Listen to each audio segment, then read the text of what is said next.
오늘 우리는 이 히브리서 10장 26절부터 31절까지 말씀을 본문으로 거짓 가르침을 확인하고 복음을 전하자라는 제목을 가지고 함께 말씀 나누는 시간 가지도록 하겠습니다.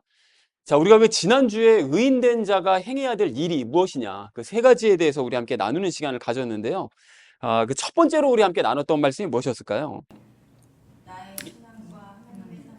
네, 그렇습니다. 그 지난주 19절서부터 22절까지 말씀, 그 말씀을 우리가 이제 믿는다면 그 지성소에 계신 하나님께로 우리가 가까이 다가가야 된다라는 말씀을 이제 지난주에 우리 함께 나눴었습니다. 그래서 그것이 이제 첫 번째로 우리가 해야 될 일인 거죠. 그 하나님께로 가까이 다가가야 된다. 이게 첫 번째로 해야 될 일인데, 그래서 예를 들었던 것이 이제 아브라함과 이삭과 야곱을 우리가 잠깐 예를 들었습니다. 그러니까 아브라함과 이삭과 야곱은 우리가 지난주 말씀을 이렇게 돌이켜서 살펴보니까 이제 지극히 평범한 사람들이었는데, 하나님께서는 왜 그렇게 그런 사람들을 그렇게 많이 사랑하시고 그들의 이름으로 불리는 걸 그렇게 기뻐하셨나, 우리가 원인을 찾아봤었죠. 그랬더니 우리가 찾아보니까 하나님께서는 사람들이 좋아하는 사람, 또 세상적인 기준으로 높아진 그런 사람들을 좋아하시는 것이 아니라 하나님께서 주신 그 삶을, 하나님을 믿고 온전히 의지하면서 하루하루를 그냥 평범한 삶을 살아내는 사람들, 그런 사람들을 기뻐하시고 그런 사람들의 이름으로 불리는 것을 너무나 좋아하신다라는 사실을 우리가 확인을 했죠. 그래서 우리도 그런 기준으로 따져보니까 아브라함과 이삭과 야곱과 조건이 같죠. 이 평범한 삶을 살아가고 우리 예수님만 믿고 의지하며 살아가는 우리의 삶이 똑같기 때문에 우리가 하나님의 이 크신 사랑을 확인했다면 하나님께로 가까이 다가가자라는 얘기를 우리 첫 번째로 함께 나눴습니다. 자, 그런가 하면 두 번째로 나눴던 말씀이 무엇이었을까요? 서로를 격려하여 사랑하고 선을 행하자. 네, 그렇습니다. 우리가 평범한 삶을 살아도 된다. 그 하나님을 의지하는 한 평범한 삶을 살아가도 되는 것인데, 우리가 좀 오해하지 말아야 될 것은 평범한 삶을 살아야 된다고 그래서 뭐 우리가 아무 일도 하지 않고 그냥 뭐 살아도 된다, 이렇게 오해하면 절대로 안 된다고 그랬었죠. 일을 해야 되는데 무슨 일을 할 것이냐. 지난주 본문에 말씀하신 것처럼 사랑하고 선을 행하는 일을 행해야 된다. 그런데 이 일을 행할 때 조심할 것, 또 한 가지 조심할 것은 그냥 내 힘으로 막 노력해가지고 억지로, 말씀에 기록되어 있으니까 내가 한번 해봐야 되겠다, 이런 것도 안 된다고 그랬었죠. 그럼 어떻게 하라는 얘기냐? 우리가 아브라함, 이삭과 야곱의 예를 다시 한번 들었었는데, 자기에게 주어진 삶을 하나님을 믿고 의지하면서 계속 살아가는 거죠. 살아가다 보면 하나님께서 당신의 그 능력으로 나의 삶을 살아갈 때 다른 사람을 사랑하는 이런 일들을, 또 다른 사람들에게 선을 행하는 일을 자동적으로 베푸시게 된다. 그러니까 우리가 더욱 하나님과 친밀한 삶을 살아내서 이렇게 두 번째 우리에게 주어진 일, 사랑하고 선을 행하는 일을 행하자라는 얘기를 두 번째로 나눴습니다. 자, 그런가 하면 마지막 세 번째로 나눴던 말씀이 무엇이었을까요? 모이기에 힘쓰자. 네, 그렇습니다. 유대인들은 지난주 말씀을 보니까 성찬식 행하는 일과 또 각종 모임들, 기독교인들이 모이는 일을 이제 방해했다고 그랬는데요. 그래서 우리는 그러지 말고 우선 성찬식 모임에 열심히 우리가 참석을 해야 된다라는 얘기를 우리 첫 번째로 했고요. 그리고 예배를 비롯한 우리 각종 성경 공부 모임을 비롯한 모임들에 적극적으로 우리가 참석을 해야 된다. 이것이 우리가 의인으로서 세 번째 해야 될 일이었던 것이었죠. 그래서 우리가 그렇게 행하는 일은, 행해야 되는 이유는 말씀을 나누기 위해, 삶을 나누기 위해, 또 사랑과 이제 선을 베풀기 위해 서로 함께 열심히 모이기에 힘써야 된다라는 얘기를 마지막 세 번째로 우리 나눴습니다. 자, 그래서 사랑하는 우리 나눔 믿는 교회 성도님들 모두는 아브라함, 이삭, 야곱처럼 하나님께 더욱 이제 가까이 다가가서 그분만 믿고 의지하는 마음으로 내게 주어진 그 평범한 삶을 하루하루 살아내시기를 바랍니다. 여러분, 그렇게 하셔서 함께 모였을 때 또 이제 서로 사랑하고 또 선을 베푸는 일에 더 열심을 내는 우리 모두가 되어지기를 다시 한번 주님의 이름으로 간절히 축원을 드립니다.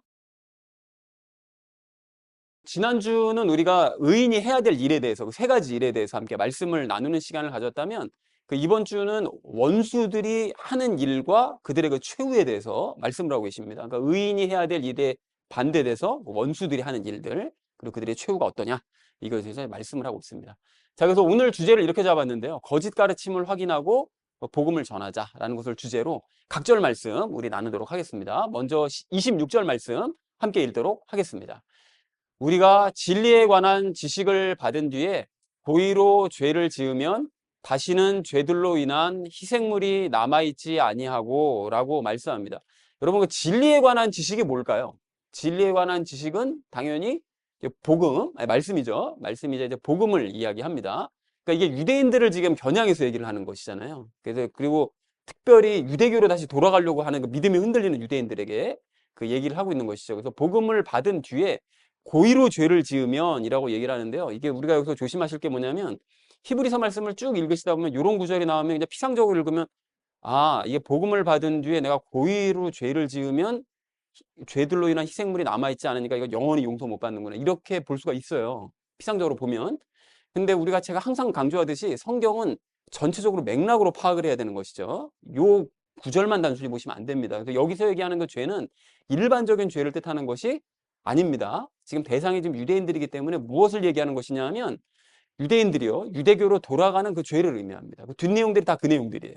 자, 그래서 이제 이게 무슨 내용인지 자세하게 좀 보시자면 복음을 받아들여서 개종을 했어요. 유대인들이. 그래서 기독교로 이제 개종을 했는데 거짓 가르침이에요. 유대교인들이 계속 유대인들이 거짓 가르침을 자꾸 이제 얘기를 하니까 그것에 귀가 혹해가지고 다시 그런 이유 때문에 돌아가 버린 사람들이요. 그래서 고의적으로 예수님을 무시하고 이제 믿음을 버리고 유대교로 돌아가 버리는 그 죄를 뜻합니다. 그러니까 다시 과거로 돌아가 버리는 그런 죄요. 이제 그렇게 되면 그 죄들로 인한 희생물이 남아있지 않다는 거예요. 그러니까 그런 죄를 좀 용서받기 위해서 드릴 수 있는 희생물이 없다는 거죠. 그건 다른 말로 얘기하면 용서를 받을 수가 없다는 거예요. 그래서 그 과거 우리 6장 4절서부터 6절의 내용을 얘기했었잖아요. 그 한 번 빛을 받고 성령님의 뭐 참여를 하고 뭐 은혜의 선물을 받고 뭐 그렇게 했음에도 불구하고 다시 돌아가는 사람에게는 회개할 기회가 주어지지 않는다. 이제 이런 얘기를 했었죠. 그러니까 그 내용을 다시 반복해서 이야기를 하고 있는 것입니다. 자, 그래서 26절을 전체적으로 정리하자면 이렇게 정리할 수 있겠는데요.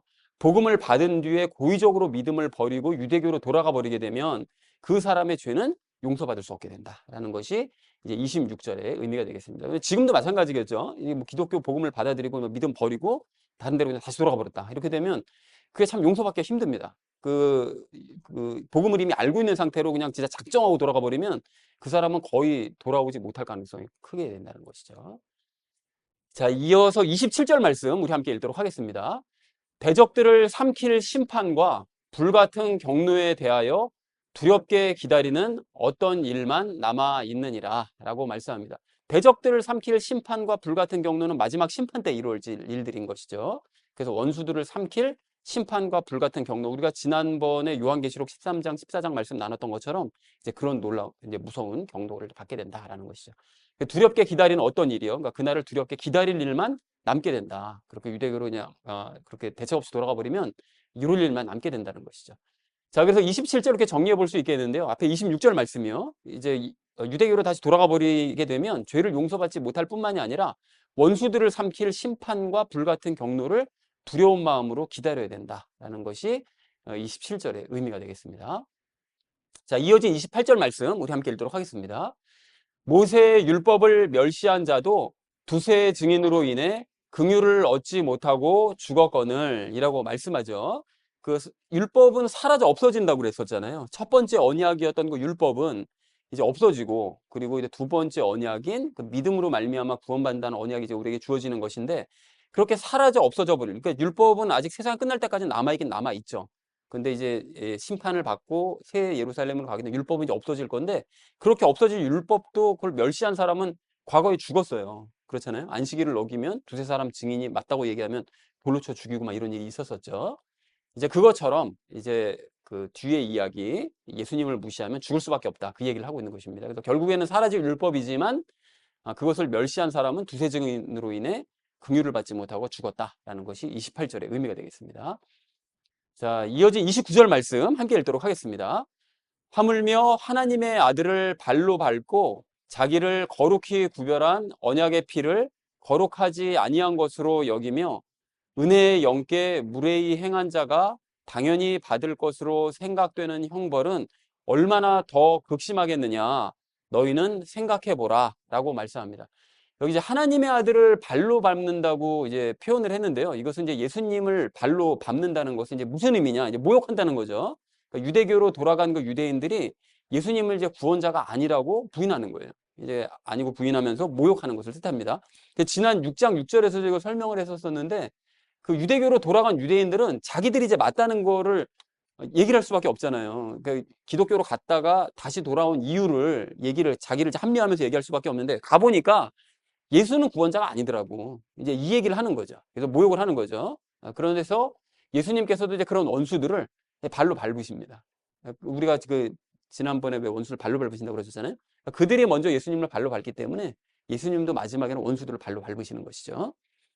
자, 그래서 자기를 거룩히 구별한 언약의 피를 거룩하지 아니한 것으로 여긴다는 거예요. 그 돌아간 유대인들, 유대교로 돌아가 버린 그 유대인들은 자신의 영을 거룩히 구별하기 위해서 예수님께서 자기를 위해 피를 흘려주셨다는 이 사실을 이제 부인하는 거죠. 더 이상 믿지 않고 않을 뿐만이 아니라 아예 부인을 하면서 예수가 잘못을 범해서 죽었다라고 그렇게 생각을 하고 얘기를 한 것입니다. 그러니까 이 부분에 대해서는 제가 잠시 후에 다시 말씀을 드릴 건데, 이렇게 예수님을 모독을 했다. 예수님이 자기 죄 때문에 죽은 거다. 라고 이제 모독을 하는 이런 일을 했기 때문에 그들은 벌을 받을 수밖에 없다라고 얘기를 하고 있습니다. 자, 그리고 29절 하반절 말씀을 이제 보시면 은혜의 영이라고 얘기하는데 은혜의 영이 누굴까요? 당연히 성령님이시겠죠. 그럼 왜 은혜의 영이라고 얘기를 했느냐? 성령님이, 은혜는 여러분 잘 아시는 것처럼 선물이죠. 그러니까 선물을 주시는 영이라는 거예요. 선물을 주시는 성령님. 근데 그 선물이 뭐냐면 예수님이 선물이죠. 그러니까 예수님과의 그 연합이라는 선물을 주시는 성령님을 그냥 은혜의 영이라는 짧은 말로 이렇게 축약해서 얘기를 한 것입니다. 그래서 예수님과의 연합이라는 그 선물을 우리 성령님께서 주시는데, 그런데 그것을 은혜의 영께 무례히 행한 자, 그 성령님께 무례히 행했다는 것은, 그러니까 요 말씀을 근거로 생각을 해보면 성령님께서 행하시는 일을 부인하는 거죠. 그러니까 예수님과 우리를 성령님께서 연합해 주신다라는, 성령님께서 그 일을 해주신다라는 것을 부인한다는 거예요. 그런 일은 있을 수 없다라고 유대인들이 그렇게 생각한다는 거죠. 하나님과 우리가 연합한다는 것은 말이 안 된다라고 이들이 이제 무시를 한다는 것이죠. 자, 그래서 그렇게 생각하는 사람들은, 그렇게 돌아가서 그렇게 잘못된 거를 전파하는 그런 유대인들은 당연히 형벌을 받죠. 그래서 사라져버릴 율법을 어겨도 죽음을 면치 못하는 그런 벌을 받았다면 예수님과 성령님을 모욕한 사람은 얼마나 더 극심한 형벌을 받겠느냐, 받을 수밖에 없다라고 바울이 얘기를 하고 있습니다. 자, 그래서 29절을 이렇게 정리할 수 있겠는데요. 예수님을 모욕하고 예수님의 피를 부인하면서 성령님께서 행하신 일을 부인하는 자가 당연히 받을 형벌은 얼마나 더 극심한 것일지 너희는 한번 생각해봐라. 그러니까 너희는 돌아가면 안 된다. 이걸 지금 얘기하고 있는 거죠. 남아있는 유대인들에게. 자, 이어진 30절 말씀 우리 함께 읽도록 하겠습니다. 원수 갚는 일은 내게 속하였으니 내가 갚아주리라 주가 말하노라 하시고, 또 다시 주가 자신의 백성을 심판하리라 하고 말씀하신 분을 우리가 아노니 라고 말씀합니다. 이게 신명기서 32장 35, 36절 말씀을 인용한 것인데요. 우리 하나님께서는 원수 갚는 일을 하시는 분이라는 거예요. 그러니까 예수님을 이 땅에 보내시고 예수님을 따르지 않은 사람들에게 원수를 갚는 일은 성부 하나님이 하신다는 거예요. 이제 그런 일을 하시는 분이신데, 그러니까 반드시 원수를 갚으시고 당신의 백성이라도 심판하시다는 거죠. 이스라엘 백성이라도, 당신의 백성, 선택한 백성이라도 심판하시는 분이시다라고 이제 얘기를 하고 있습니다. 자, 그래서 30절 말씀을 이렇게 정리해 볼 수 있겠는데요. 원수 갚는 일을 맡으신 하나님께서는 반드시 원수를 갚으시고 당신의 백성이라도 심판하신다는 사실을 우리는 너무나 잘 알고 있다. 그러니까 유대인 너희들은 내가 하나님의 백성이라고 해서 하나님께 심판받지 않을 것이라고 그렇게 방만하지 말아라. 하나님께서는 심판하시는 분이라고 신명기에서 분명히 말씀하셨다. 그러니까 너희는 그렇게 거부하면 안 된다라는 걸 말씀하고 있는 거죠.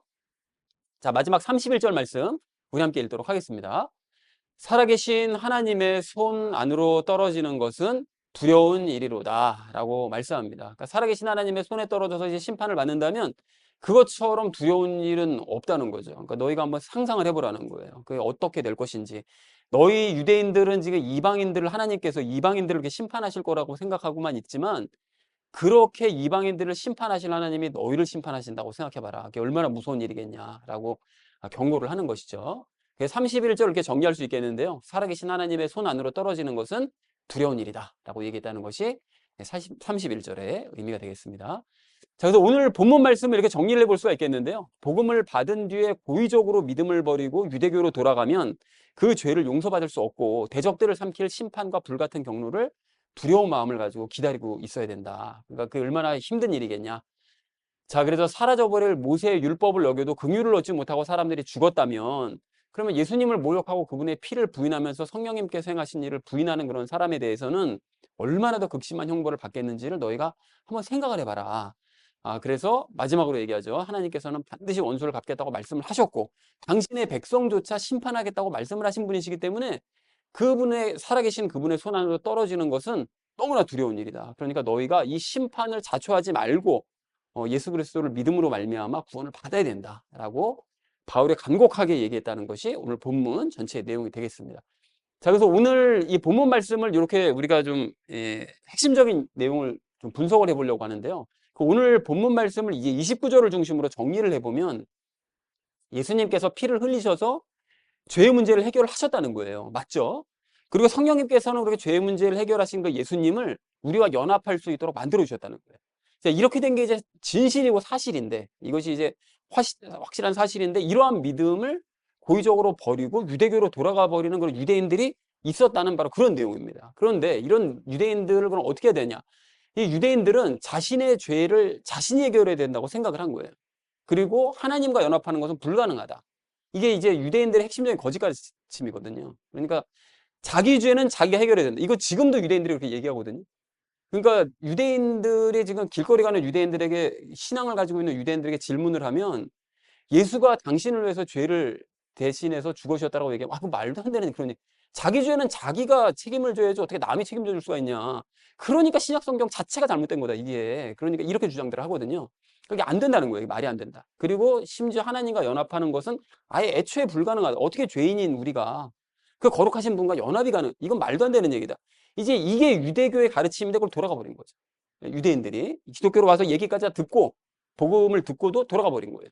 그러니까 이러한 거짓 가르침에 속아 넘어간 유대인들은 그래서 예수님을 발로 밟고 성령님을 이제 모독함으로써 장차 하나님의 손안에 떨어져서 극심한 형벌을 받을 수밖에 없다는 거예요. 근데 안타까운 게 뭡니까? 이게 지금도 이런 가르침을 안 받아들이고 있다는 것이죠. 그게 문제인 거죠. 그리고 이러한 거짓 가르침을 가르치는 사람들이 곧 예수님의 이제 원수들이요 적그리스도인데 이러한 사람들은 시대마다 다양한 모습으로 나타나서 활동을 합니다. 지금도 활동을 하죠. 그래서 이러한 이 적그리스도의 가르침에 넘어간 사람들이 잘못된 길로 빠져 들어가게 될 수밖에 없는 거죠. 그래서 마지막 때에는 이제 온 세상을 다 미혹해서 엄청나게 많은 사람들을 멸망의 길로 이제 인도하게 될 것인데 그런 거짓 가르침에 속아 넘어가면 안 되겠죠. 그래서 오늘 우리가 적용 시간에 거짓 가르침과 관련된 세 가지 내용을 나누도록 하겠습니다. 그래서 첫 번째는 나 자신의 무능과 예수님의 희생에 대해서, 두 번째는 연합의 중요성에 대해서, 마지막으로는 복음 전파에 대해서 우리 이야기를 나누도록 할 거고요. 그래서 이제 오늘의 결론이요. 거짓 가르침을 확인하고 복음을 전하자라는 것을 주제로 나머지 말씀은 삶에 적용하면서 함께 말씀 나누도록 하겠습니다. 거짓 가르침을 확인하고 복음을 전해야 될 우리가 오늘 첫 번째로 함께 나눌 말씀은 나의 무능을 인정하고 예수님의 희생을 믿자는 것입니다. 여러분 오늘 29절 말씀 좀 다시 보십시오. 29절 말씀 보시면 조금 전에도 말씀을 드렸던 것처럼 이 유대인들은 예수님께서 대신 피를 흘리셨다는 이 사실을 믿지 않습니다. 지금도 안 믿는다고 그랬죠. 자기가 지은 죄는 자기가 책임을 져야 된다는 거예요. 이것이 이제 유대인들의 첫 번째 거짓된 가르침인데 여러분 이게 인간적으로 생각해보면 맞는 얘기 같잖아요. 자기가 잘못하면 자기가 책임져야지 누가 책임지냐 이렇게 생각하잖아요. 그래서 가룟 유다도 그래서 자살한 거거든요. 내가 지은 죄는 예수님을 팔은 죄는 내가 책임져야 된다. 자살했죠. 그런데 예수님께서 그러한 가룟 유다를 좋아하시는가 하면 완전히 불쌍하게 여기셨어요. 왜 그걸 네가 책임지려고 하냐. 너무 불쌍하게 여기셨던 것이죠. 자, 그런데 우리는 그래서 이제 거짓된 가르침으로 돌아간 그 유대인들이요. 그런 유대인들은 예수가 자기 죄 때문에 죽었다라고 생각을 한 거예요. 그러니까 죽은 걸 보면 십자가에 못 박혀 죽은 거. 특히 나무에 못 박혀 죽은 자는 신명기서에서 뭐라고 얘기했죠? 그런 사람은 저주받은 자만 나무에 못 박혀 죽는다고 얘기했잖아요. 그러니까 예수가 저렇게 저주받아서 죽은 걸 보면 자기가 하나님 앞에 엄청난 죄를 지었기 때문에 죽은 것이다. 자기 죄 때문에 죽는 거. 모든 사람은 자기 죄 때문에 죽는 거니까 라고 생각했기 때문에 이런 예수님의 죽음을 모독을 한 것이죠. 모욕을 한 거죠.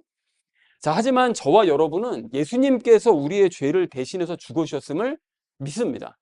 그리고 이렇게 예수님께서 우리를 대신해서 죽으셨다는 사실을 이 말씀에는 이제 여러 가지 의미가 내포되어 있는데 이 말씀에는 일단 기본적으로 내가 죄인이라는 사실이 내포되어 있는 것이죠. 그렇죠? 자, 그리고 그 죄를 내가 책임질 수 없다라는 뜻이 내포가 되어져 있습니다. 그래서 내 죄를 내가 책임질 수가 없기 때문에 예수님께 우리가 요청을 하면 내 죄를 어떻게 해볼 수가 없기 때문에 예수님께 요청하면 그 예수님께서 내 죄를 없애주시고 그래서 나를 구원해 주셨다는 것을 믿는 것이 이것이 예수님께서 나의 죄를 대신해서 죽어주셨다는 그 말씀의 그 의미라는 것이죠. 그러니까 결국 구원을 위해서 나는 아무것도 할 수 없다는 사실을 내가 인정을 하고 그래서 오직 예수님만이 구원하실 수 있다는 걸 믿는 거 이것이 예수님의 희생을 믿는 것이죠. 맞죠? 그래서 이것이 여러분 맞다면 그러면 그 자기의 죄를 자기가 책임지고 자신의 구원을 위해서 자기가 뭔가를 행해야 된다는 유대교의 가르침은 100% 거짓말이다 라는 사실을 우리가 확인할 수 있다라는 것입니다. 자, 그런데 이제 놀랍게도 이 시대에 이제 개신교 역시 이 구원을 위해서 뭔가를 행해야 된다라는 것을 이제 은연중에 가르칩니다. 이걸 아예 그냥 어떤 그 목사는 노골적으로 뭐 믿는다고만 해서 구원받는 게 아니다. 행해야 구원받지. 어떻게 믿는다고 구원받냐. 이렇게 무식하게 얘기하는 사람도 있거든요. 이게 성경을 전혀 모르는 사람이 하는 얘기인데, 그래서 이제 가령 주일 성수하지 않으면, 주일을 지키지 않으면 구원 못 받는다. 뭐 전도하지 않고 봉사하지 않고 11조 하지 않으면 구원받지 못한다. 뭐 이렇게 주장하는 사람이 있죠. 그리고 뭐 성경 읽지 않고 기도하지 않고 새벽 예배와 각종 기도 모임에 참여하지 않으면 구원받지 못한다. 이제 이렇게 주장하는 사람들이 있습니다. 많습니다. 꽤. 들어보셨죠? 이런 얘기들도 뭐 설교 같은 거 듣다 보면 그런 얘기 종종 하니까요. 자, 그래서 가만히 생각해 보면 이런 주장들이 결국 뭐냐면 열심히 행해야 구원받는다는 거예요. 그걸 행하지 않으면 구원 못 받는다는 얘기는 열심히 행해야만 구원받는다는 얘기가 되는 것이죠. 자, 그러다 보니까 이런 교육을 받은 이제 교인들이 이제 그런 사람들이 많다 보니까 기도를 할 때도 어떻게 기도하죠? 그러니까 행할 수 있도록 내게 힘을 주시옵소서, 돈을 주시옵소서, 능력 주시옵소서 이렇게 기도하잖아요. 그죠? 그러니까 내가 다 행할 테니까. 그러니까 내가 이 모든 것들 다 행할 테니까 예수님 가만히 계시면 주시기만 하시면 그리고 가만히 계시면 내가 다 하겠습니다. 이렇게 한단 말이에요. 근데 여러분 우리가 그 출애굽기에서 보신 것처럼 그 홍해를 가를 때 어떻게 하죠? 그 모세가 백성들에게 뭐라고 얘기합니까? 너희는 뭐 행하라고 얘기하는 것이 아니잖아요. 너희는 가만히 있어라. 가만히 있으면 하나님께서 놀라운 일을 행하실 것을 너희가 보리라. 이렇게 얘기를 했는데 지금 사람들은 하나님 보고 가만히 계시라는 거죠. 주기만 하시라는 거예요. 그럼 내가 알아서 하겠다고. 거꾸로 지금 가고 있는 것이죠. 자, 그래서 이런 사람들이 이제 열심히 이렇게 행하다가 그러다가 나중에는 힘과 능력까지 이제 자기가 이제 행한 줄 알고 뭐 이단 교주도 되고 뭐 그냥 뭐 이상한 데로 가고 뭐 이렇게 되는 거 아니겠습니까, 이게? 자, 그러니까 이런 가르침들은 모두가 다 거짓말들입니다. 그리고 그렇기 때문에 제가 이런 사람들을 자꾸 유대교인이라고 부르는 거예요. 유대교인들은 똑같은 그런 가르침을 따라가니까. 자, 그런데 여기서 우리가 여러분 이제 주의하실 점이 있는데요. 그러면 우리는 위에서 말한 것들을 그럼 하나도 행하지 않아도 된다는 얘기냐? 그럼 뭐 주일도 뭐 지키지 말고 뭐 봉사도 안 하고 전도도 그러면 뭐 그거 행해서 구원받는 거 아니면 뭐 하지 말란 뜻이냐? 그거 아닙니다, 여러분. 그건 아닌 거죠. 여러분, 우리는 구원받기 위해서 그런 것들을 행하는 것이 아니라 구원을 받았기 때문에 그런 것들이 마땅히 행해져야 되는 사람들이라는 것입니다. 행해지고 싶어요. 행하고 싶습니다. 그런 것들이 구원받았으면. 그래서 가령 주일을 성수해야 구원받는 것이 아니라 내가 믿음으로 구원을 받았잖아요. 그러면은 주일을 지키고 싶어져요. 당연히. 연합하신 예수님과 함께 주일을 지키고 싶고 예배를 드리고 싶은 마음이 간절해져야 되는 게 이게 맞습니다, 여러분. 그래서 저 같은 경우를 예를 들자면 회사를 그만두었던 그 이유 중에 가장 큰 이유 중에 하나도 그 주일을 지키지 못하게 하니까 자꾸 뭐 회사에서 맨날 주일날 나오라고 그러니까 그 몇 번 버티다가 도저히 안 되겠다 싶어서 그냥 그만둘 결심까지 하게 됐거든요. 그러니까 주일을 지키고 싶은 것이 당연한 거예요. 그래서 예수님을 믿은 이후로 저는 지금까지 주일을 예배를 안 드려본 적은 한 번도 없습니다. 당연히 지키고 싶거든요. 예배에 참석하고 싶거든요. 그리고 봉사를 해야 여러분 구원을 받는 것이 아니라 믿음으로 구원을 받았다면 연합하신 예수님과 함께 봉사하고 싶은 마음이 드는 것은 너무나 당연한 일이라는 것이죠. 그리고 사랑을 실천해야만 구원을 받는 것이 아니라 예수님을 믿음으로 구원을 받았다면 사랑하고 싶은 마음이 드는 것은 여러분 당연한 일인 것입니다. 그리고 전도를 해야만 구원받는 것이 아니라 예수님을 믿음으로 구원을 받았다면 전도하고 싶은 마음이 드는 게 너무나 당연해지는 거예요. 너무 이게 전도를 하고 싶은 마음이 간절해지는 거죠. 왜 그렇습니까, 여러분? 마태복음 28장 29절 30절 말씀을 보면 예수님께서 명령을 하시잖아요. 가서 이 전하라고 세례 주고 내 가르침을 전하라 이렇게 명령하시잖아요. 그런데 그렇게 명령하신 예수님이 내 안에 들어오셔서 나와 지금 연합해 계신다면 그렇게 명령하신 예수님이 내 안에 계시는데 예수님을 전하고 싶은 마음이 전혀 안 든다. 그 말이 안 되겠죠? 그러니까 당연히 예수님이 그렇게 명령하신 분이 내 안에 계신데 어떻게 전하고 싶은 마음이 안 들겠어요? 당연히 기회만 되면 예수님을 막 전하고 싶은, 예수님을 말하고 싶은 그런 마음이 막 이렇게 막 생기는 것이, 자랑하고 싶은 마음이 드는 게 너무나 당연하다는 거예요. 그리고 11조를 드려야만 구원받는 것이 아니라 예수님과 연합해서 믿음으로 구원받고 예수님과 연합하면 예수님께 드리고 싶은 마음이 당연히 듭니다, 여러분. 여러분, 제가 11조에 대해서는 혹시나 여러분이 이제 시험에 드실까봐, 뭐, 딴 데도 다 그런데, 뭐, 어묵도 똑같은데, 뭐, 이렇게 생각을 혹시나 하실까봐, 제가 11조에 대한 얘기가 나올 때마다 항상 말을 이렇게 흐리거나, 뭐, 이렇게 말을 돌리거나, 이렇게 그동안 말씀 안 드려오고 막 이랬었었는데요. 성경을 있는 말씀 그대로를 여러분에게 그냥 그대로 말씀을 드리자면 뭐 진실은 알아야 되니까요. 11조는 원래 하는 게 맞습니다, 여러분. 그게 왜 그러냐? 왜 그러냐면 마태복음 23장에서 예수님께서 바리새인들과 서기관들을 막 질책하시잖아요. 질책하시다가 마지막쯤 가서 23장 23절에서 뭐라고 말씀하시는가 하면 너희는 작은 것들은 11조 한다. 지극히 작은 것들. 그게 뭐 아깝지 않으니까요. 국가지 거는 뭐 11조 하기 쉬우니까. 작은 것들은 11조 하면서 믿음과 그 공의에 대해서는 전혀 실천하지 않는다. 이런 말씀하시거든요. 근데 그 다음에 말씀하시는 것이 그렇게 너희가 공의와 믿음의 삶도 실천해야 되는 게 맞는데 11조도 안 한 채 버려두는 거 이것도 틀린 것이다. 라고 예수님께서 분명하게 말씀하셨기 때문에 하는 게 맞아요. 그러니까 뭐 다른 사람들은 뭐 11조는 뭐 신약 시대 들어가서 뭐 안 하는 게 맞다. 뭐 그러면 전 재산 다 드리든가요. 그거 아니잖아요. 그죠? 그러니까 결국은 하는 게 맞긴 맞는 거예요. 맞는데 이 시대가 11조 때문에 하도 말도 많고 탈도 많고 11조 드리면 목사가 개인적으로 착복하고 막 이 인간들이 그리고 막 그걸 막 구원이랑 연결시켜가지고 막 안 하면 막 안 된다고 막 강요하고 이따위 식으로 하니까 이게 11조에 대해서 이게 조심스러워지고 막 말하기도 무서워지고 이래서 그런 것이지 사실 예수님과 연합해서 구원받은 것이 맞다면 연합하신 예수님께 감사하는 마음으로 이게 기꺼이 드리고 뭐 드리고 싶은 마음은 너무나 당연한 거라는 거죠.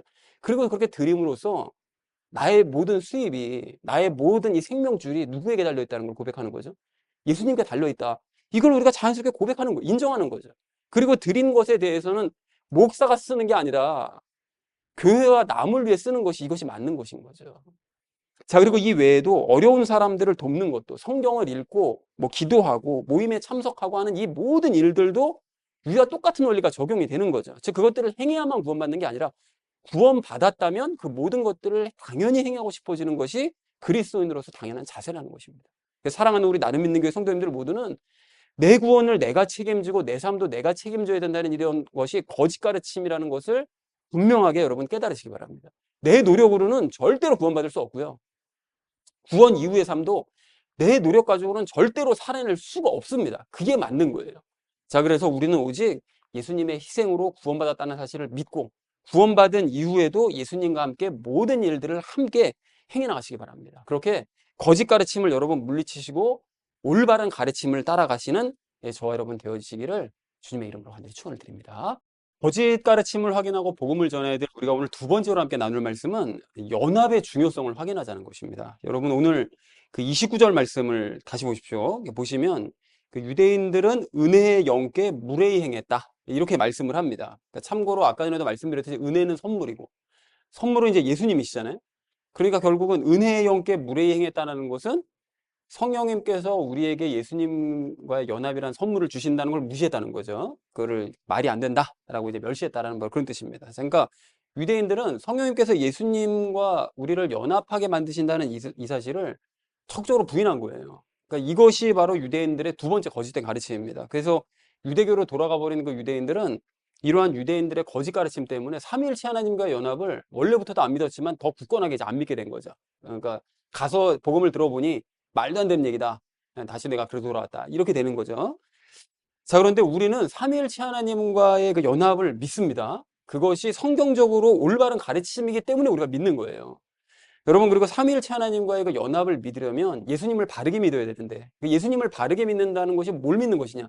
여러분, 이게 오랜만에 우리가 그 복습을 해보려고 하는데 세 가지를 믿는 것이라고 그랬죠. 그 세 가지가 뭐였죠? 가장 중요한 것은 오늘 적용일에서도 얘기했던 것처럼 내 죄는 내가 책임질 수 없어서 누구를 의지합니까, 우리가? 예수님의 그 희생을 믿는 거죠. 피를. 예수님께서 나를 대신해서 피를 흘리셨다는 사실을 믿으면 우리의 무엇이 구원받는 거죠? 우리의 영이 구원을 받죠. 영이 이제 죄와 분리가 되면서 영이 구원을 받습니다. 그리고 두 번째는 뭐였습니까? 그렇게 이제 예수님께서 우리를 위해 희생하셔서 우리를 위해 대신 죽어주시면 그 이후로 우리 안으로 들어오시죠. 그래서 우리가 연합하십니다. 연합하신 예수님께서 우리와 함께 날마다 삶을 살아가시면서 우리가 천국에 올라갈 때까지 우리를 어떻게 하시는 거죠? 죄에 익숙한 우리의 혼을 구원해 가시는 거죠. 점차 거룩한 모습으로 바꿔 가십니다. 이것이 혼의 구원이라고 그 두 번째에 해당되는 거라고 그랬죠. 자, 그리고 그렇게 되고 난 다음에 이제 나중에 예수님께서 마지막 심판 때 이제 오시게 되면 당신이 입으셨던 그 신령한 육신을 우리에게 이제 주시는 거죠. 영과 혼을 구원을 받은 사람들을 이제 새로운 육신을, 신령한 육신을 주셔서 육신의 구원까지 이제 이루심으로 말미암아 이제 새 예루살렘에서 예수님과 함께 영원히 살아가는 상태, 이제 그것이 되는 것이 그렇게 될 것을 믿는 것이 그 세 가지를 믿는 것이라고 이제 말씀을 드렸습니다. 그래서 이렇게 예수님으로 말미암아 우리의 영과 혼과 육신이 구원받을 수 있다. 이제 이거를 이제 믿는 것이 참된 믿음이라고 얘기를 했는데, 이 세 가지를 여러분 이제 가만히 돌이켜서 생각을 해보시면 이 세 가지가 모두 다 연합과 깊은 관련이 있다는 사실을 알 수가 있어요. 그렇죠?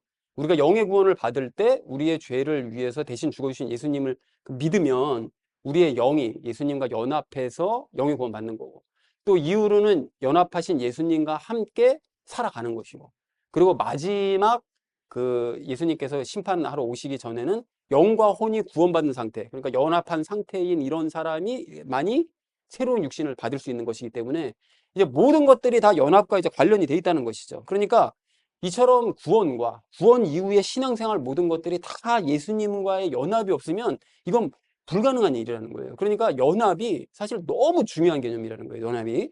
근데 그럼에도 불구하고 이 시대에 이제 많은 교인들이 이 사실을, 예수님과의 연합의 이 비밀을 깨닫지 못하고, 심지어는 그걸 깨닫더라도 그걸 별로 이제 중요하게 생각하지도 않고 이제 체험하지도 못하고 이제 이러기 때문에 예수님과 연합해서 살아간다는 이런 얘기를 하면 뭔가 신비적인 얘기를 하고 있나?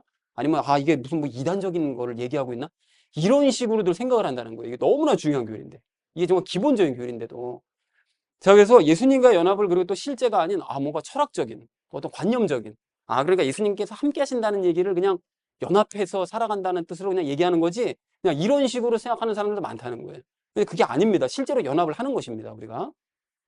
자, 그래서 성경을 읽어보면 예수님과의 연합에 대해서 사실은 정말 엄청나게 많이 강조하고 있다는 사실을 우리가 알 수가 있는데요.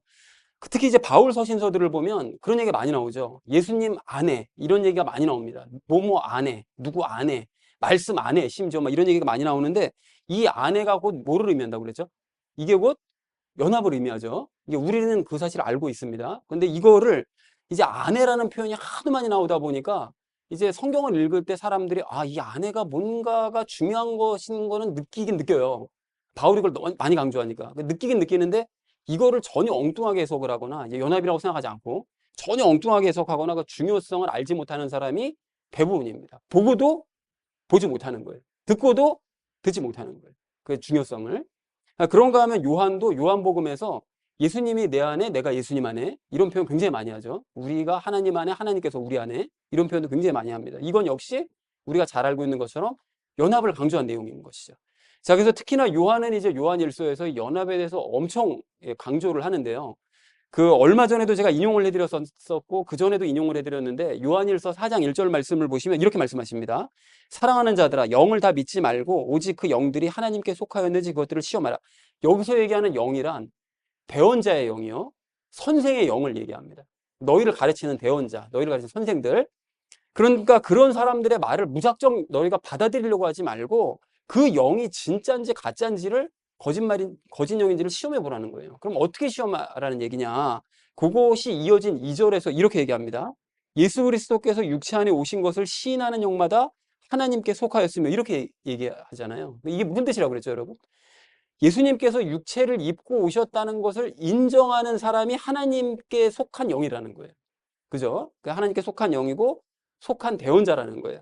자, 그런데 그것만 인정하는 게 아니잖아요. 그러니까 예수님께서 육체를 가지고 오셨음이 인정이 되면 동시에 예수님께서 육체를 가진 우리 안에도 오실 수 있다는 것이 인정이 되는 거네요. 그죠? 그러니까 요거까지 인정을 해야 된다는 거예요. 그러니까 예수님과의 연합을 결국 인정을 해야 그것이 진짜 대언자의 영이요, 하나님께 속한 대언자요, 하나님께 속한 선생이다, 그 영이다 라고 얘기를 한 거예요. 근데 그거를 인정하지 않고 요거를 가르치지도 않으면 그거는 가짜 대언자요, 가짜 영이다, 하나님께 속한 자가 아니다 라고 얘기를 하더라는 거죠. 그래서 그 다음 3절을 보면 이렇게 얘기합니다. 예수 그리스도께서 육체 안에 오신 것을 시인하지 아니하는 영마다 하나님께 속하지 아니하였나니 이것이 적그리스도의 그 영이니라, 이렇게 말씀하세요. 그러니까 예수님께서 육체를 입고 오신 것을 인정하지 않고 육체를 가진 우리 안에 들어오실 수 없다, 그걸 인정하지 않는 그런 사람들이, 연합을 인정하지 않는 사람들이 곧 적그리스도, 하나님께 속하지 않은 적그리스도의 영이다, 그리고 적그리스도 대언자고 적그리스도에게 속한 선생이다 라고 얘기를 하더라는 거예요. 그러니까 결국 예수님과의 연합을 인정하고 가르치느냐, 인정하지 않고 가르치지 않느냐, 이제 이걸 보면 그 영이 하나님께 속한 영인지 적그리스도에게 속한 영인지를 분명하게 구별할 수 있다. 그러니까 진짜와 가짜를 구별할 수 있는 기준이 바로 연합이다라고 너무나 명백하게 얘기하더라는 거죠. 그리고 요한은 요한 2서에서도 요한 1서의 내용을 그대로 압축해가지고 설명을 하면서 이제 다시 한번 연합을 강조하는데 여러분 이렇게 말씀합니다. 1장 10절에서 요한 2서 1장 10절에서 이렇게 강조해요. 어떤 사람이 너희에게 오면서 이 교리를 가져오지 아니하거든 그를 너희 집에 받아들이지도 말고 그에게 축복 인사도 하지 말라. 아주 굉장히 강하게 얘기하죠. 그러니까 말씀을 가르치는 사람이 이 교리요, 즉 연합의 교리를 만약에 가르치지 않는다. 그러면 그런 사람은 집으로 데리고 오지도 말고 인사도 하지 말라는 거예요, 심지어. 그리고 심지어 그 이어진 11절에서 이렇게 얘기합니다. 그에게 축복 인사를 하는 자는 그의 악한 행위들에 참여하는 자라. 연합에 대해서 가르치지 않는 그런 선생에게 축복 인사라도 너희가 하면 너희도 똑같은 인간이다. 너도 적그리스도에게 속한 자다. 이렇게 굉장히 강하게 얘기를 해요. 굉장히 심하게. 그러니까 요한은 이 연합의 가르침이 하나님께 속한 영과 적그리스도에게 속한 영을 가르는 기준이 되는 너무나 중요한 가르침이라고 강조를 거듭한 거예요. 특히 요한이 이걸 썼을 때가 서기 90년경이었거든요. 그때 로마의 핍박이 엄청 일어나고 그래서 이게 마지막 때가 진짜 다가오나 보다라고 생각했기 때문에 진짜 적그리스도형을 제가 바르게 분별해야 된다. 이거를 그러니까 촉수를 곤두세우고 얘기를 했던 것이었던 거예요. 그러니까 너무나 중요한 거다. 자, 그래서 여러분 이게 지금도 마찬가지인데, 그러니까 여러분이 뭐 다른 분의 설교를 듣든지 뭐 어떤 신앙 서적을 보시든지 다른 분과 대화를 뭐 신앙적인 대화를 그건 여러분 자유입니다.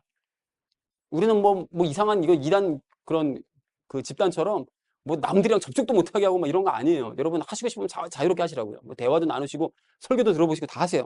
하시는데 자유인데, 그런데 그런 설교를 들으실 때 또는 책을 읽으실 때 그 대화를 하실 때 그것이 옳은 것인지 그른 것인지를 요한의 말대로 시험은 해보셔야 됩니다.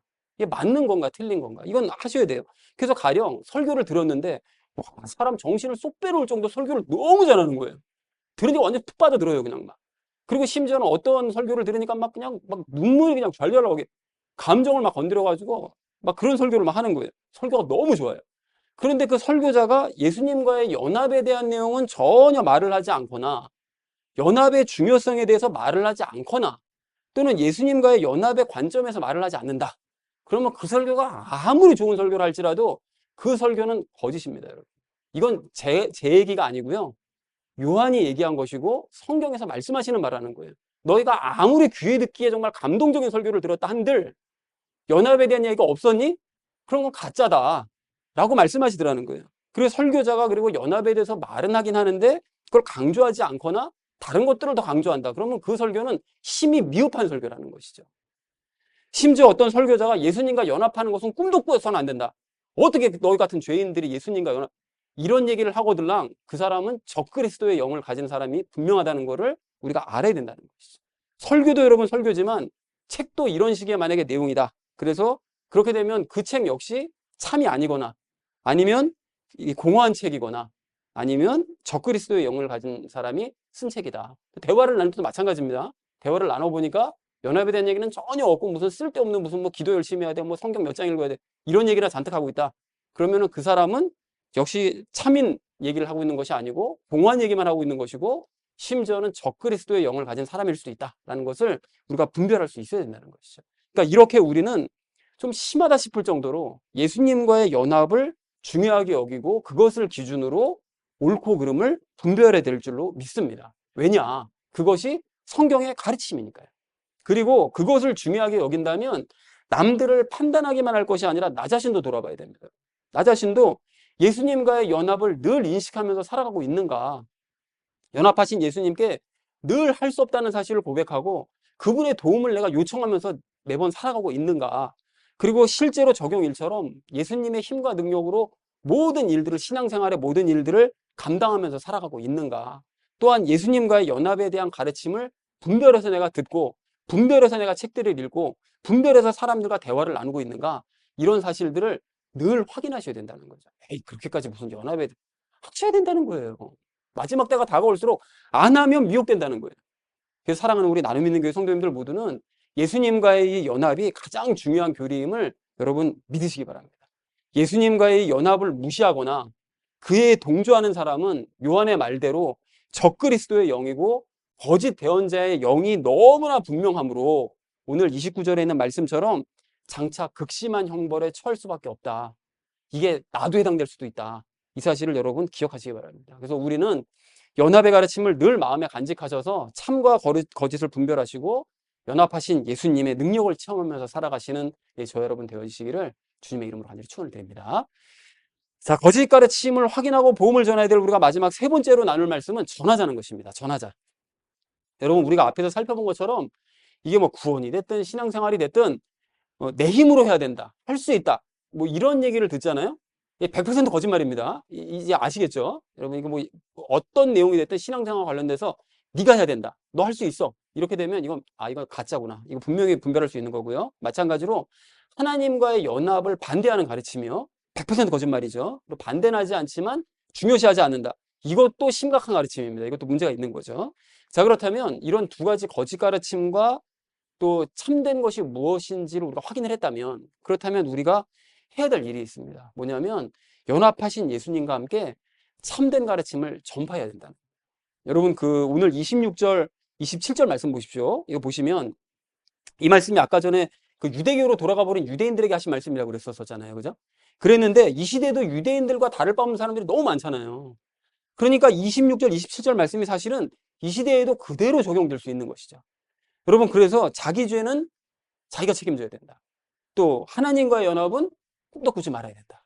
뭐 이런 거짓 가르침에 여러분 빠지게 되면 당연히 하나님께서 기회 주시겠죠. 거기로부터 나오라고. 그런 가르침 들으면 안 된다, 잘못된 거다, 너는 예수님과 연합하고 예수님이 너의 죄를 위해 죽으셨다, 이거를 계속 기회를 주시겠지만 끝까지 그걸 거부하고 결국은 내 힘으로 뭔가 구원을 이루어야 되고 예수님과 연합하지 않더라도 난 구원받을 수 있어, 뭐 이런 식으로 만약에 이렇게 빠지게 되면 그 사람은 어떻게 되는 거죠? 26절, 27절 말씀에 의해서 그 사람 죄는 용서받을 수가 없고 대적들을 삼킬 심판과 하나님의 그 불같은 진노를 두려운 마음으로 기다리는 삶을 살아야 되는 거예요. 그 나머지 삶, 하나님께서 기회 주시다가 어떻게 하신다고 그랬죠? 끝까지 돌이키지 않으면 그냥 내버려 두신다고 그랬잖아요. 그럼 그 다음서부터는 대책이 없는 거예요. 그 전까지는 붙잡아 주시지만 어느 순간 놔버리신다, 이렇게 되면 자기가 아무리 용을 써도 돌아올 수가 없습니다. 그러니까 기회 주실 때 붙잡아야 되는 거죠. 그리고 여러분 또한 30절, 31절 말씀도 보십시오. 하나님께서는 친히 원수를 갚는 분이라고 말씀하시잖아요. 그리고 자기 백성들이라도 심판하신대요. 그렇다면 여러분 생각해 보세요. 유대인들이라도 심판하신다는 거예요. 그렇다면 이 진리를, 예수님께서 말씀하신 이 두 가지 진리요, 예수님께서 너를 위해서 희생해 주셨다, 예수님께서 너와 연합하기를 원하신다, 이 진리를 거부하는 이방인들이야, 그거 버리는 건 아무 일도 아니시게 될 거잖아요. 그죠? 그러니까 우리가 주의해야 된다는 것입니다. 그래서 그 지지난주에 우리가 요한계시록 14장 말씀을 통해서 마지막 때의 상황이 정말 끔찍할 것이라고 얘기를 했었잖아요. 예수님께서 그 친히 발로 밟으신다고. 그리고 그렇게 끔찍한 일을 당하는 사람들은 어떤 사람들이냐? 다 적그리스도의 그 미혹에 넘어간 사람들. 그래서 진리를 안 받아들인 사람들, 그런 사람들이 그런 끔찍한 일을 당하게 되는 거죠. 여러분, 그런데 여기서 우리가 각성하시고 들으셔야 될 게 무엇인가 하면, 어떤 말씀인가 하면 마지막 때에 대해서 설명하신 그 예수님의 그 말씀이요, 마태복음 24장 말씀을 이렇게 보시면 24장 21절 22절에서 이렇게 말씀하십니다. 들어보십시오. 그때 큰 환란이 있으리니 중략하고요, 그 날들이 짧아지지 아니하면 어떤 육체도 구원을 받지 못할 것이로되 선택받은 자들을 위하여 그 날들이 짧아지리라, 이렇게 말씀하세요. 여러분, 이게 무슨 말씀인가 하면 예수님께서는 그 적그리스도에게 미혹을 받고 핍박받는 이 상황을 환란이라고 표현을 하시는데, 이 환란의 때가 짧아지지 않으면 거의 모든 사람, 구원받을 사람이 없어진다는 거예요. 뭔 소리냐? 그 전까지 믿은 사람들이 있었을 거잖아요. 그죠? 그 대환란의 기간이 임하기 전에 믿은 사람들이 있었겠죠. 이 사람들은 구원하셔야 되죠. 근데 이런 사람들 말고 구원받지 못한 사람들도 있을 거잖아요. 그럼 이 대환란의 때에 적그리스도가 미혹하고 핍박하면 대부분이 다 넘어간다는 거예요. 대부분이 다. 거의 다. 그러니까 이 기간이 짧아지지 않으면 심지어는 이 구원받은 사람들조차도 미혹될 것이라고 말씀하셨기 때문에 미혹되게 내버려두면 다 구원 못 받게 되는 거잖아요. 그러니까 그 날들이 짧아지게 하기 위해서 그날을 짧아지게 만들어 주실 것이다. 길어지면 구원받을 사람 한 명도 없어질 거다. 이렇게 말씀하실 정도로 적그리스도에게 미혹받고 그 핍박이 너무 거세서 다 넘어간다는 거예요. 거의 100% 다. 그러니까 이 정도로 심각하다는 거예요. 그렇기 때문에 예수님께서 언제 다시 오실지 알 수 없지만 혹시 우리 세대에 오시면 그 환란을 누가 당하는 겁니까? 우리가 당하는 거잖아요. 그렇게 되면 그 환란과 미혹을 당하는 중에 우리는 포함되지 않을 수 있겠으나 우리 주변에 가까이에 있는 사람들, 내 친척들과 내 가족들, 내 친구들, 이웃들, 이런 사람들은 적그리스도에게 넘어가도록 내버려 두서는 안 되는 거 아닙니까, 여러분? 그렇다면 이제부터 전하기 원합니다. 오직 예수 그리스도의 피와 예수님과의 연합만이 구원받을 수 있는 유일한 방법이다. 이 사실을 열심히 전하자는 것입니다. 사랑하는 우리 나눔 있는 교회 성도님들 모두는 진짜와 거짓 가르침을 여러분 분별하시고 유대인들로 가득 찬 이 땅에서 진짜 가르침을 가르치기 시작하시는 저와 여러분 되어주시기를 주님의 이름으로 간절히 축원드립니다. 거짓 가르침을 확인하고 복음을 전하자라는 이제 말씀을 이제 주제로 말씀을 나눴었는데 그 첫 번째로 나눴던 말씀이 나의 무능을 인정하고 예수님의 희생을 믿자라고 이제 말씀을 나눴죠. 자, 그래서 유대인들은 자신이 지은 죄를 누가 책임져야 된다고 생각했다고요? 자신이 책임져야 된다고 생각을 했습니다. 그래서 이 분도 자기의 이것 때문에 죽었다고 생각을 했어요. 누가요? 예수님도 자신의 무엇 때문에요? 죄 때문에. 왜냐하면 죄는 항상 자기가 책임져야 되는 건데 죽은 걸 보니까 아, 이거 지죄 때문에 죽었구나. 이렇게 얘기하죠. 이사야서 53장에는 뭐라고 얘기하시죠?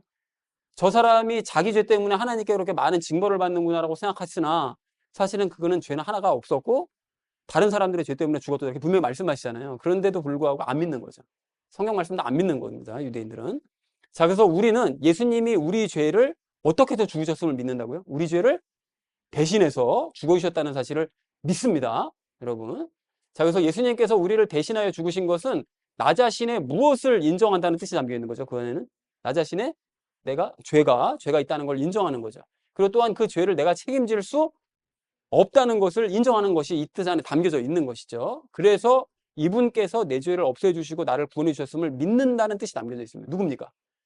예수님께서 내 죄를 없애주셨다는 걸 이제 믿는다는 그 뜻이 담겨 있는 거죠. 그래서 구원을 위해서 이건 아무것도 할 수 없다는 사실을 인정하는 거죠. 누가요? 나는 아무것도 할 수 없다는 사실을 인정을 하고 그래서 오직 이분만이 구원하실 수 있음을 믿는 것이 누구죠? 당연히 예수님만이 그것이 예수님의 희생을 믿는다는 바로 그 뜻입니다. 그래서 이 시대에 이 구원을 강조하는 사람들이 그런데 많아요. 이렇게 믿어야 됨에도 불구하고 무슨 구원을 강조하는 사람이에요? 행위 구원을 강조하는 사람이 너무 많은 거죠. 노골적으로 그걸 강조하는 목사들도 있습니다. 믿는다고만 구원 못 받는다. 행해야만 구원받는다. 이렇게 강조하는 그런 거짓 그건 적그리스도의 영을 가진 사람입니다. 그걸 강조하는 사람들이 많은 거죠. 행해야만 구원받는 것이 아니라 이 원리를 몰라서 그래요. 구원을 받았기 때문에 예수님과 함께 마땅히 어떻게 된다는 거예요? 행해는 거죠. 근데 행한다기보다 행해지는 거죠. 예수님과 함께 행해지는 것입니다. 예배와 봉사와 전도와 헌금과 사랑을 실천하는 이런 모든 일들을 행하되 누구와 함께 행한다고요? 예수님과 함께 기쁨으로 행해져야 된다라는 것이 우리가 첫 번째 받아들여야 될 말씀이라고 했습니다. 두 번째로 우리 나눴던 말씀이 연합의 중요성을 확인하자고 그랬죠. 유대인들은 삼위일체 하나님과의 이거를 전혀 믿지 않습니다. 무엇을요? 연합을 전혀 믿지 않습니다. 자, 그래서 예수님을 믿는다는 것은 예수님께서 나의 무엇과 무엇을 구원하실 것을요? 영과 혼과 육신을 구원하실 것을 믿는 것이 예수님을 바르게 믿는 건데 이 세 가지는 모두 무엇과 관련되어 있다? 연합과 깊이 관련되어져 있다. 그래서 바울은 이 교리를 많이 강조했죠. 연합의 교리를 굉장히 많이 강조를 했죠. 그래서 요한도 연합의 교리를 굉장히 강조했는데 연합의 교리를 인정하지 않는 자는 누구라고 선포했죠? 그게 바로 적그리스도다. 예수님과의 연합을 인정하지 않으면 그게 딴 게 아니라 바로 그 하나만 보면 알 수 있다. 그 하나만 보면 이라고 얘기한 거죠. 자, 그리고 이 교리를 가르치지 않는 자에게 인사조차 하지 말라고 경고했죠. 무슨 교리요?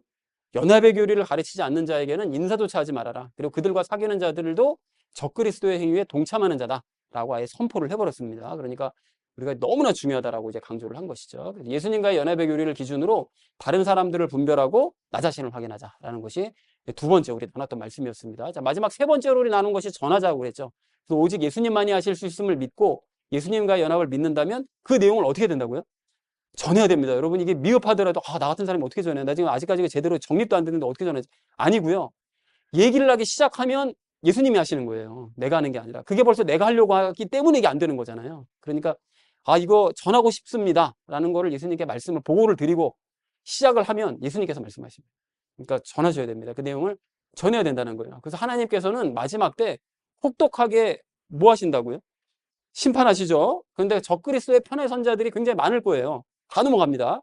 자, 그래서 가까운 사람들만이라도 구원하기 위해서 예수님의 무엇과 그 희생을 위해서 뭐를 흘리셨죠?